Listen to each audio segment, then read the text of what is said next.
Did you know that the boy in the Kakariko graveyard eventually became a Skull Kid? Or that Hyrule was going to have a sea as well as a lake? Or that you could originally fish in the Water Temple boss room? Over the last few years, we've been crawling through hundreds of foreign magazines for new information and tidbits to translate. During our search for today's video, we stumbled upon a few interesting Ocarina of Time facts, including some from a Japanese Miyamoto interview that we had translated. So, unless you used to live in Japan, you probably haven't heard some of the stuff in this video. As well as the interview, this issue of 64 Dream has a developer Q&A that's pretty interesting. The Miyamoto stuff is fresh, but this Q&A's already been translated online. It still has a few interesting points we want to mention though, so we're going to go over this first and throw in a few obscure Zelda tidbits we found during our research. So, let's get into it.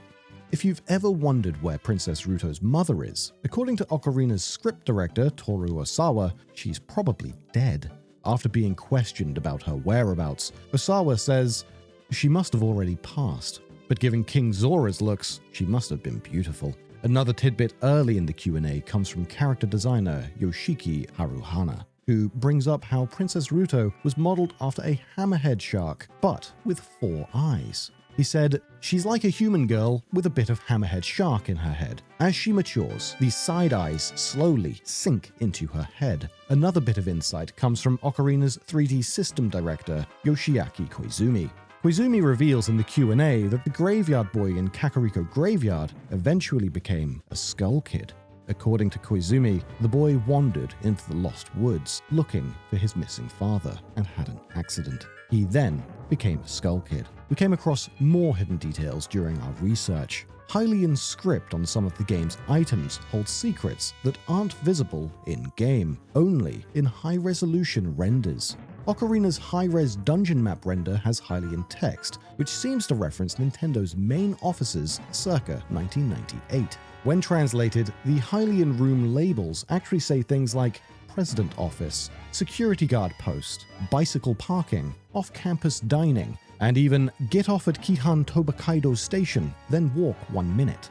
It also has text which translates to Mario Club. Mario Club was a debugging team within Nintendo for years before becoming an official subsidiary under the Nintendo licensing division in Kyoto in 2009. You may recognize Mario Club from the special thanks credit in some of Nintendo's best games for their efforts debugging and testing. One item needed to complete Ocarina's trading quest and acquire the Bigoron's sword is an eye drop prescription.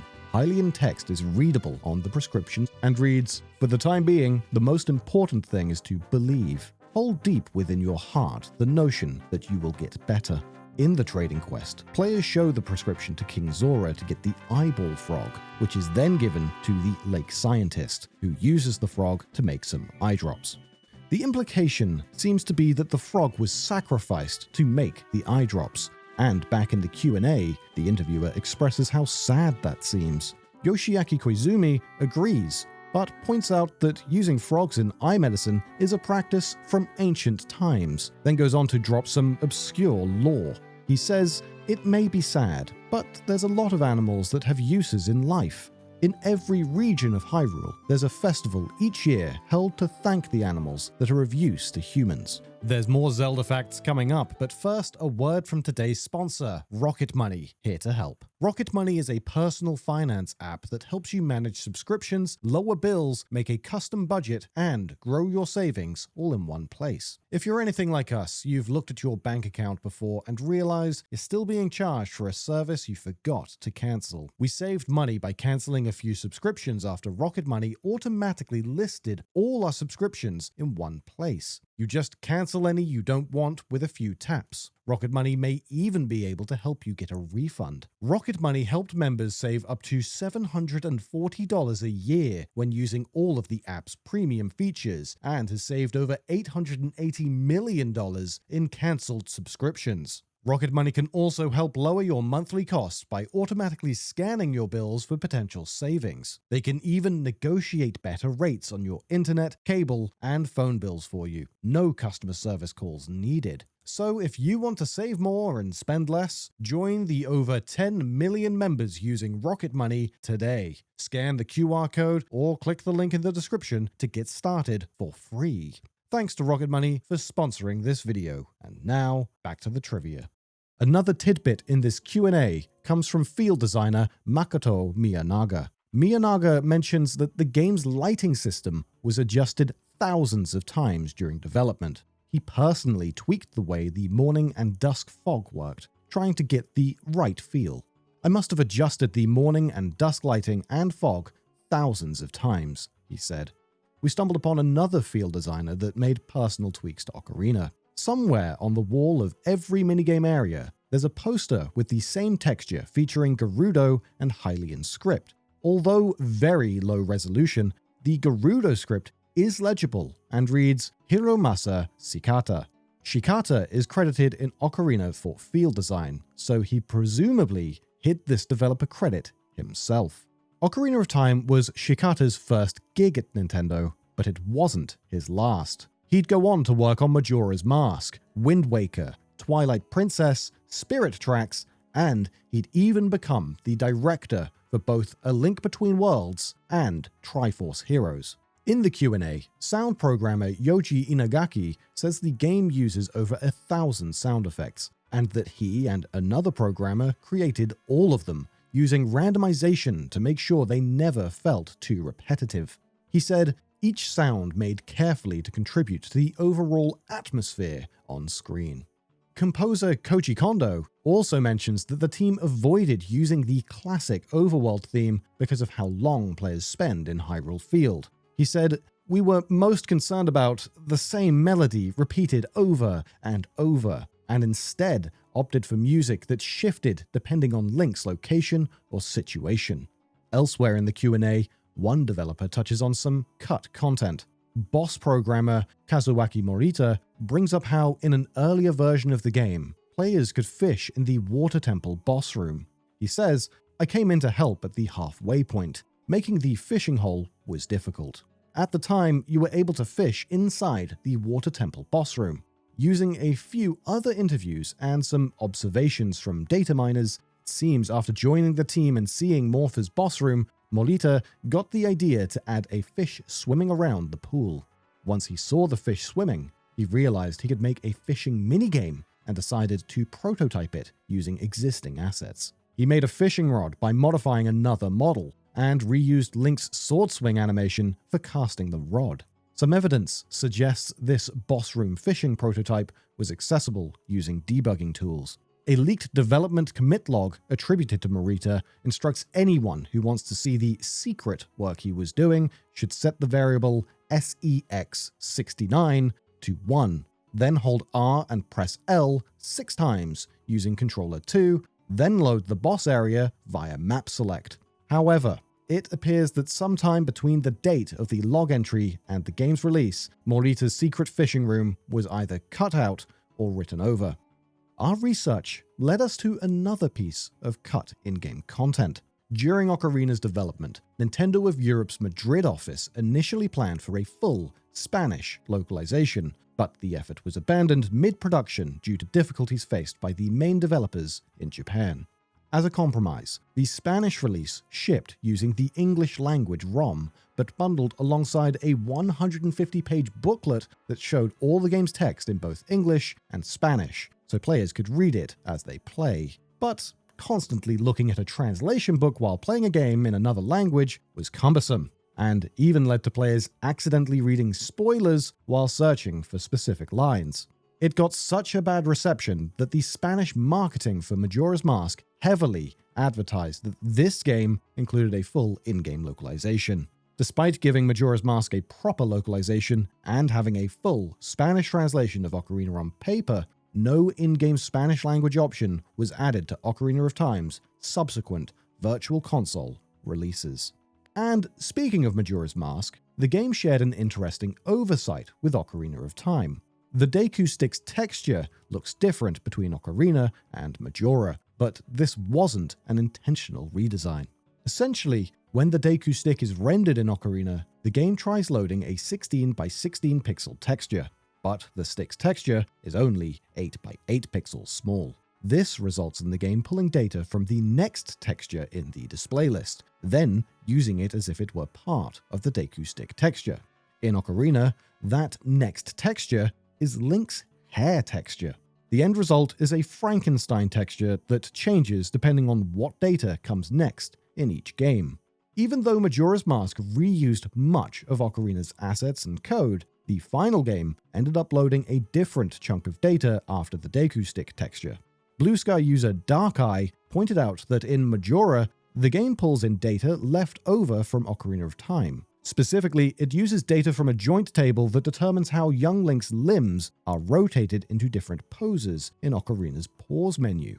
Even though this table is unused in Majora's Mask, it's still in the game data. So, the game ends up pulling data for young Link posing with the Hylian shield to complete the stick texture, just like how it uses Link's hair texture in Ocarina. Darkeye even mocked up what the Deku stick would look like if the display list correctly loaded the 8 by 8 pixel texture. Interestingly, the fixed version is much plainer, so it all worked out in the end. And with that, let's get into that 64 Dream Miyamoto interview all about Ocarina of Time's development. In the decades since Ocarina of Time's release, fans have uncovered tons of early footage and cut content, but some of Ocarina's most curious cut content has been revealed directly by Miyamoto. Early in the interview, Miyamoto reveals to 64 Dream that Hyrule was actually planned to have a sea as well as a lake. He lamented there was supposed to be a giant lake on top of the northernmost mountain and a sea at the far south. So if you looked from the opposite direction, you'd see a massive cliff. The remains of that idea became the elevated portions of Gerudo Valley. During rough drafts, we had more cliffs, and I wish we could have had a lake or sea in with them.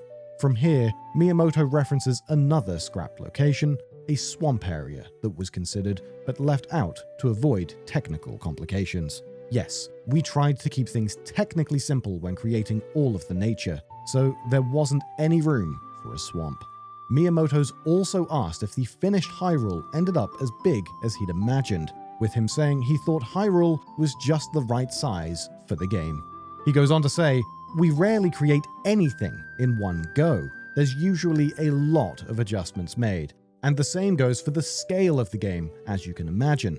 Looking at Ocarina's development, it's clear a lot of thought went into the game's world, with huge areas like the Beta Kokiri Forest being crafted, then stripped down and reworked. Another area that Miyamoto and the team considered at length was Hyrule Castle Town. The game's aesthetic being roughly based on medieval Europe should be no surprise, as Miyamoto flew out to Germany a few years before Ocarina's release and took back some inspiration. This info comes from a special Ocarina of Time issue of Germany's Club Nintendo from 1998, which reveals how Miyamoto spent several weeks in northern Bavaria, among other places, doing research for Ocarina's environments. This led to Shigeru visiting several homes in Lower Franconia, which ultimately inspired him to base Hyrule Castle Town's buildings on Germany's half-timbered structures from the Middle Ages. If you compare these real-life buildings to Hyrule Castle's market, the resemblance is striking. Miyamoto put a lot of thought into developing the game's atmosphere, and although Ocarina's world and feel were impressive for the time, old Shigeru only saw his failings. He told 64 Dream, "Even if it's just adding in some rocks, we want a game that feels dense, but there are a lot of things that feel lacking. Like, we couldn't make the wind feel truly real. The mood of the wind was something we put a lot of work into, but we weren't able to tie it into gameplay. I didn't have enough time for it." He doesn't elaborate on what he meant by tying the wind into the gameplay, but it's interesting that this idea would be realized with the Wind Waker, and in a huge way. You can't help but wonder if this is where Wind Waker was born. Miyamoto's concern about the game's presentation links into another tidbit we stumbled across while researching for this video. According to 2 interviews with Famitsu in 1998, Shigeru Miyamoto cited Rare's exceptional graphical and technical work on Banjo-Kazooie as a factor for why The Legend of Zelda: Ocarina of Time was delayed. as Miyamoto and his team felt they needed to aim for the new graphical benchmark Banjo had set. He thought a 3D action platformer of its kind running that well on N64 hardware was so amazing that we don't want to be outdone, and even joked, if Mario's a Makunoichi Bento, Banjo's a deluxe Makunoichi Bento. Upon its release, some reviews of Ocarina of Time compared its geometry, frame rate, and textures with Banjo-Kazooie's, and felt Ocarina did not perform as well in that field. One character who changed late in development was the Great Fairy. In the interview, Miyamoto says the team had been using a statue model, like an Oscar from the Academy Awards, as a placeholder. Then, one day, the statue was gone. Suddenly I noticed her in the game, laughing like, ho ho ho ho, he said. I was surprised. This statue model can be seen in pre-release promotional material and is actually still in the final game's data. And as Miyamoto's comment implied, the fairy stands still with no movement at all. Miyamoto also speaks about Navi and why she ended up being so talkative. According to Shigeru, a lot of people complained that she's an idiot, but if we try to make her smarter, it just makes them focus even more on times where she was stupid in this situation. Miyamoto's own kid told him that Navi acts weird at Death Mountain, and to not make her any weirder, he then left his son a memo saying that he would tell the people in charge. Did you also know that we're giving away a Switch 2 or Steam Deck, whichever you prefer? Check out the video on screen for more information, and the other video for 6 hours of Mario facts. Special thanks to our translator, Jacob. We love you, son. And thank you for watching. Like and subscribe if you want to see more, and hey, I'll see you next time.